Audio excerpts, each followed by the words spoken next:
So friends, আজকে আমি তৈরি করতে চলেছি ব্রেড পকোড়া। কিন্তু এই পকোড়াটা একটু অন্য ধরনের এবং এটা তৈরি করাও খুব সহজ এবং খেতেও কিন্তু ভীষণই টেস্টি। বাচ্চা থেকে বড় সবাই পছন্দ করবে। সঙ্গে থাকছে চাটনির রেসিপি। এখানে আমি ব্রাউন ব্রেড ইউজ করছি, এটা আটা ব্রেড আছে। আপনারা চাইলে ময়দা ব্রেড অথবা মাল্টিগ্রেন ব্রেডও ইউজ করতে পারেন এবং যে কোনো সাইজের ব্রেড নিতে পারেন। আমি মিডিয়াম সাইজটা নিয়েছি। সাইডে যে ডার্ক ব্রাউন অংশগুলো আছে আমি এগুলোকে কেটে বাদ দিয়ে নিচ্ছি।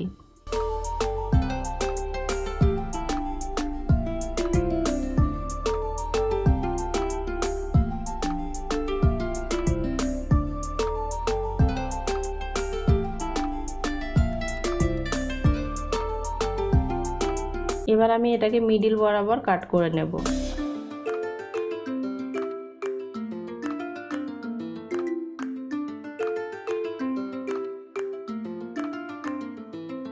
আমি এখানে প্রায় 1.25 কাপ মতো আলু সেদ্ধ নিয়েছি। আলুটাকে আমি আগে থেকে ভালো করে চটকে রেখে দিয়েছি। এর মধ্যে আমি 1.25 কাপ মতো বিফ কিমা ইউজ করছি। আপনারা চাইলে মাটন কিমা অথবা চিকেন কিমাও ইউজ করতে পারেন। আর এই মাংসের মধ্যে আমি একটু পেঁয়াজ বেশি করে দিয়েছি, যেহেতু আমি এই ব্রেডটাকে স্টোর করে রাখবো। এবং এই মাংসের কিমা কিভাবে রান্না করতে হয় এরকম দুটো রেসিপি আগেই আমি আপনাদের সঙ্গে শেয়ার করেছি। দুটোরই লিঙ্ক ডেসক্রিপশন বক্সে দেওয়া আছে, চাইলে আপনারা একবার দেখে নিতে পারেন। এক মুঠো মতো ধনেপাতা কুচি, অল্প পরিমাণে ব্ল্যাক পেপার পাউডার এবং দিচ্ছি এখানে হাফ টিস্পুন লবণ। যেহেতু মাংসের মধ্যে লবণ আছে তাই আমি লবণটা কমই ইউজ করছি, প্রয়োজনে পরে আবার অ্যাড করা যাবে। এবার খুব ভালো করে আমি এটাকে মেখে নিচ্ছি। আমি একটু আলাদা করে তুলে রাখছি বাচ্চার জন্য।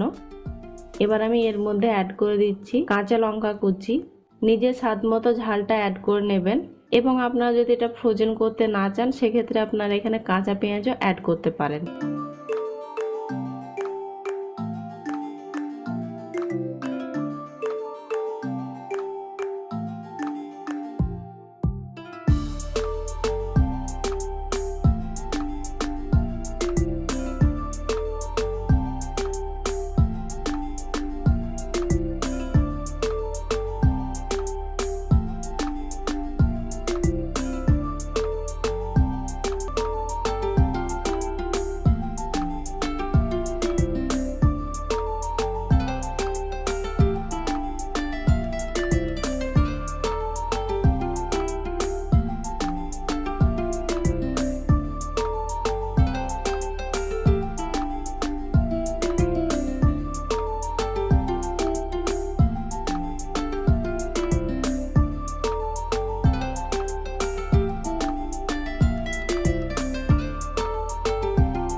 যে কোনো একটা এয়ারটাইট বক্সের মধ্যে ভরে আপনারা এটাকে 6-7 দিন মতো স্টোর করতে পারবেন।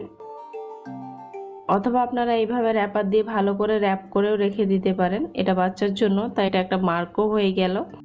যদি আপনারা এখানে কাঁচা পেঁয়াজ ইউজ করেন সেক্ষেত্রে এটা কিন্তু স্টোর করা যাবে না, যেহেতু কাঁচা পেঁয়াজের একটা দুর্গন্ধ ছড়াবে। এবার আমি ব্যাটারটা তৈরি করে নেব। এখানে আমি হাফ কাপের থেকে একটু বেশি বেসন ইউজ করছি, চাইলে আপনারা 1.25 কাপ মতো ইউজ করতে পারেন। হাফ টিস্পুন দিচ্ছি জিরের গুঁড়ো, সামান্য পরিমাণে দিচ্ছি ব্ল্যাক পেপার পাউডার, 1/4 টিস্পুন দিচ্ছি লঙ্কার গুঁড়ো, দিচ্ছি হাফ টিস্পুন হলুদের গুঁড়ো। সবগুলোকে একবার চেলে নিচ্ছি। এর মধ্যে আমি দিয়ে দিচ্ছি হাফ টিস্পুন লবণ। লবণটা কিন্তু অবশ্যই আপনারা নিজেদের স্বাদ মতো অ্যাড করবেন এবং ঝালটাও আপনারা অবশ্যই নিজেদের স্বাদ মতো অ্যাড করে নেবেন। এর মধ্যে আমি ধীরে ধীরে জল মেশাতে থাকবো।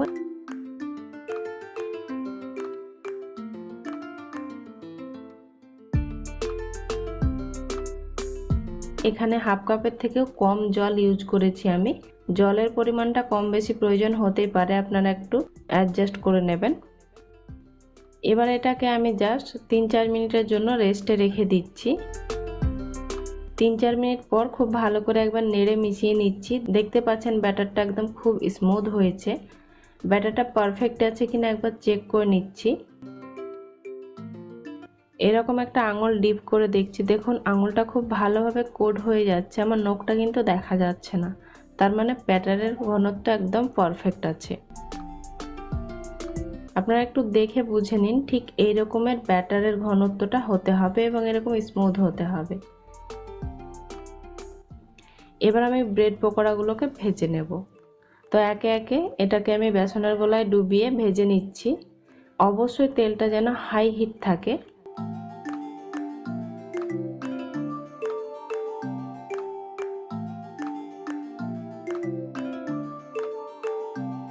এই পকোড়াগুলোকে বারবার উল্টানোর প্রয়োজন নেই, এক সাইড হয়ে গেলে তারপর এটাকে টান করে নিলেই হবে।